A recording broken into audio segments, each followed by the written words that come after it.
Welcome back, everyone. NicknLex here. Thank you so much for joining me today to this new episode of Music with Nick. Today we got a request for Stephen CARUSO. Thank you so much for sponsoring this video. And yes, you clicked on the right video. This is Frank Zappa. So I'm super stoked to get into some Zappa. And there's not a lot of explanation here by Stephen. It just says jazz, funk, fusion, unbelievable drums, and lyrics are crazy funny.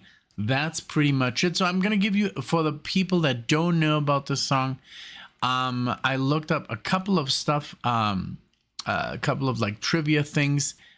Let's talk about them maybe after the song. I don't want to spoil it too much, not even for myself or for you guys. So if you want to stick around at the end of the video, I just wanted to let you know there's some amazing musicians on this.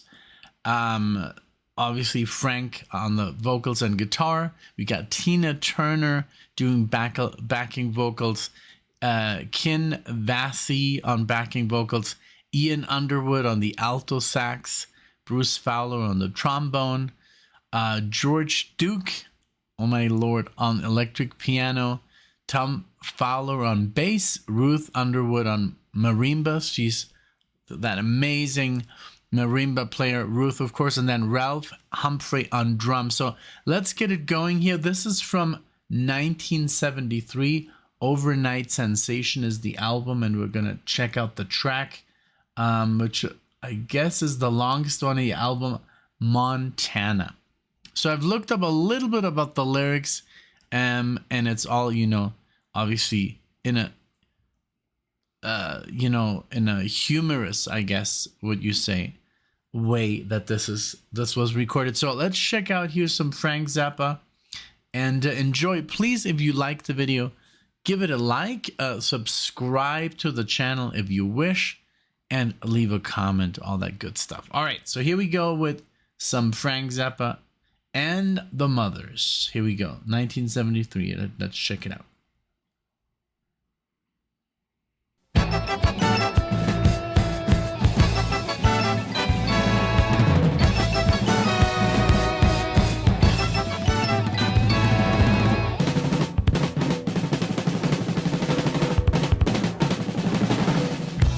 Might be moving to Montana soon,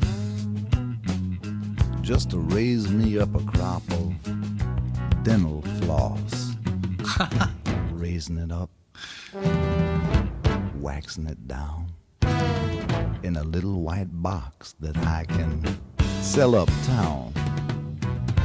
By myself I wouldn't have no boss, but I'd be raising my lonely dental floss.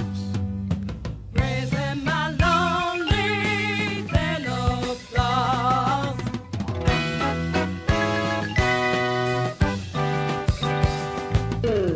Well, I just might grow me some bees, but I'd leave the sweet stuff to somebody else.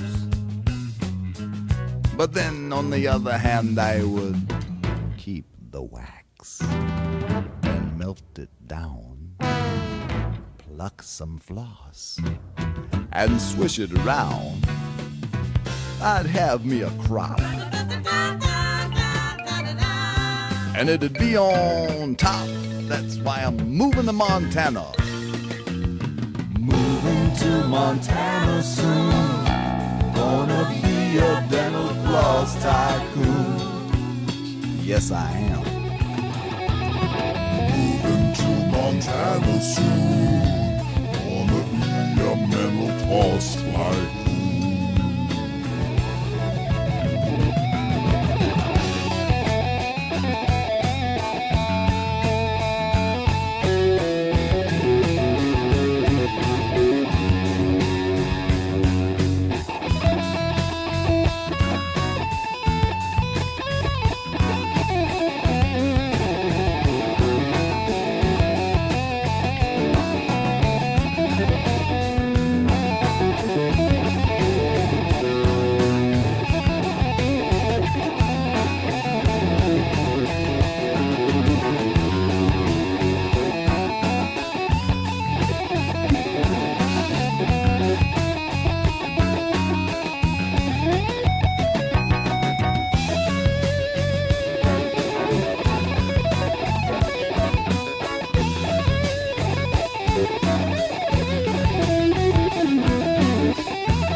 gonna find me a horse just about this big and ride him all along the borderline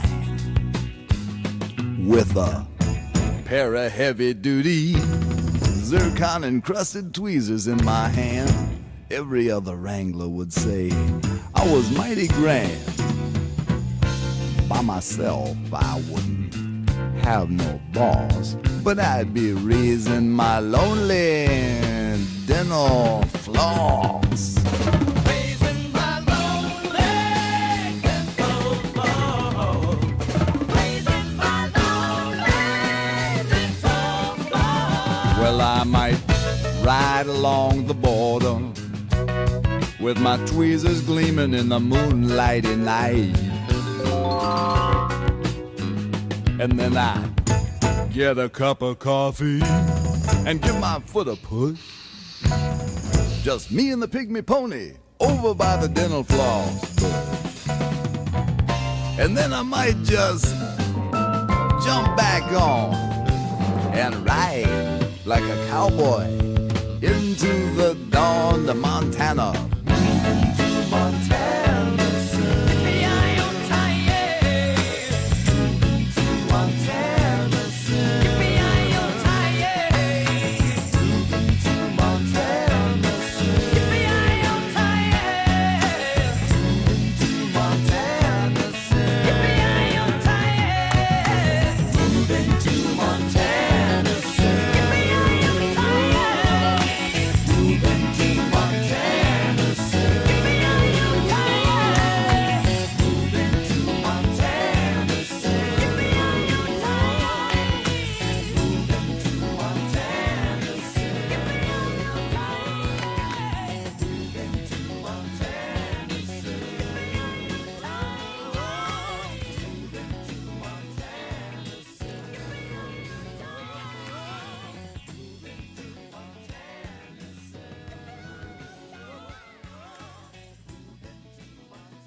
Wow.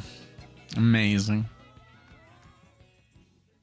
So good. Okay, first of all, I obviously had to giggle because these are no joke. I mean, these dental flosses here. It's like a crisis. Because Alexa's like, oh my god, they're everywhere. Stop. But I'm just like, I got obsessed with flossing. And not just these. These are just like, I think with age, like my teeth just got kind of closer together, and just food is like, I'm obsessed with flossing. Also, but the normal floss, I think it's good for your teeth, and you should just floss as much as you can. But yeah, don't leave the floss, especially these ones, laying all over the house, because you're gonna get in trouble with your wife. But yeah, I love the lyrics. I love the randomness of Frank Zappa. I love his music. I really appreciate his playing way more than I did some years ago. I love the formula here, the intro, kind of like into the bridge, into like, like intro, verse, bridge, solo. I love that whole like structure, and it works so well. I love the solo, but also just the like Ruth here. She's so like, and then it's just like such random scales that are like, I'm sure, incredibly hard to do on any other instrument, and just for them to be singing those scales was ridiculous. Really kudos to Tina Turner and all the other backup vocalists. That is some hard stuff, and just the drumming and the whole, I'm really getting to Frank Zappa's style. And now I understand so much of Steve Vai's first album, because it's when he became a solo artist, the first album, I think it's called, what is it called? It has a bizarre name, and I love that even the guitar on the cover is kind of like melting. Let me see. So but it has that style, you know. It has that Frank Zappa touch of madness, you know, and I love it. It's really one of my favorite albums of his now that I've kind of like really discovered. Wow, it's not on there. It's not Spotify. That's bizarre. Um but yeah, I wouldn't remember the name right now, but it's really, really good. If you like Frank Zappa and you haven't listened to Steve Vai, he was obviously the guitar player. He was the one who would basically transcribe Frank Zappa's music. Just listen to it and put it on paper. Let me see. I do want to give you the name of the album, even though it's unfortunately not on Spotify.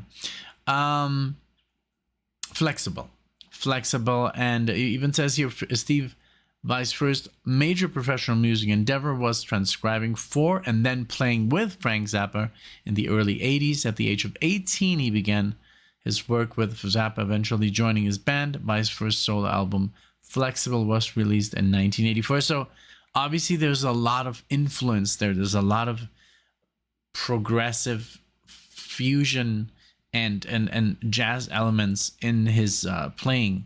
Even though Steve Vai, I wouldn't call him a jazz guitar player, but he can play anything he wants. He's just like into more straightforward rock and virtuoso music, right? Or I would even dare to say he's also like quite a metal guitar player, and he can just play whatever he wants. But great. I just like, this was really, really interesting. It's just like one of those songs that you kind of have to listen to again just to take it all in. There's a lot of stuff happening. Excuse me. So it says here, Montana is a song composed by Frank Zappa. The track on the album is one of Zappa's most famous and renowned compositions. It features backing vocals by Tina Turner and the Ikettes throughout the entire track, notable on the middle and ending section.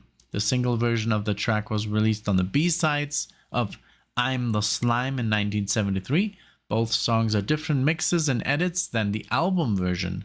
The single version of Montana later appeared on the compilation Strictly Commercial. Now the song structure, it's like the typical song structure here. It says the lyrics sung by Zappa are humorous manner talk about a person who decides to go to Montana to grow a crop of dental floss. That is just hilarious. It says here at 1:55, right after the chorus, Zappa plays a long guitar solo. A middle section with vocals by Tina Turner and Ikettes follows. That's, I think, that the hardest part of the song. Ruth doing like the whole like, you know, and it's it says here, and then they go into the Yippee-I-O-Tie-A.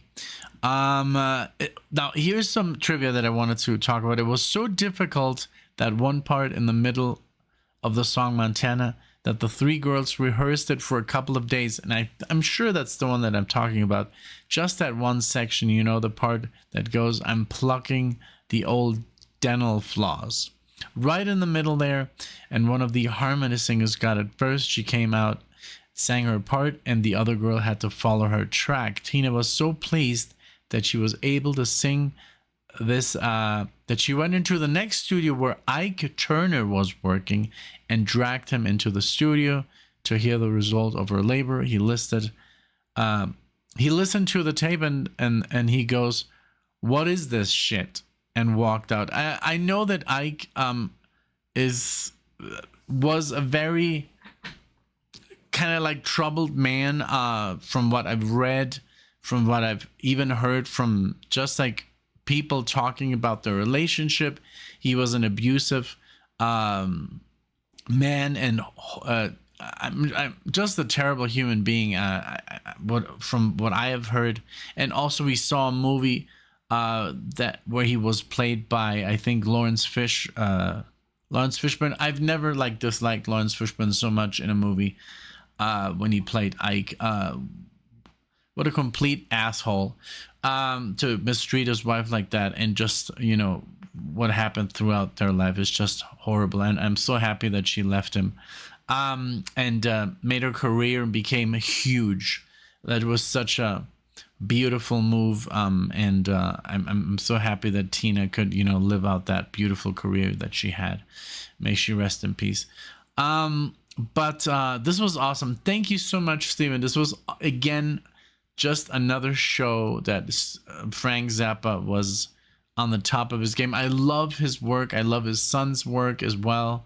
I really like how obsessed he is with Van Halen, his son. Just a great. There's a great interview if you want to see Dweezil Zappa like literally geek out on Van Halen with Billy Corgan of the Smashing Pumpkins. Check it out. But again, this was awesome. Thank you so much. If you enjoyed this, please subscribe to the channel and like the video and all that good stuff. Any trivia you have you ever seen this track live? Did they elongate the whole thing? Was it like a 20-minute jam? Let me know. And yeah, this was awesome. Thank you so much, everybody, for being here. I appreciate it. And I'll see you all in the next one.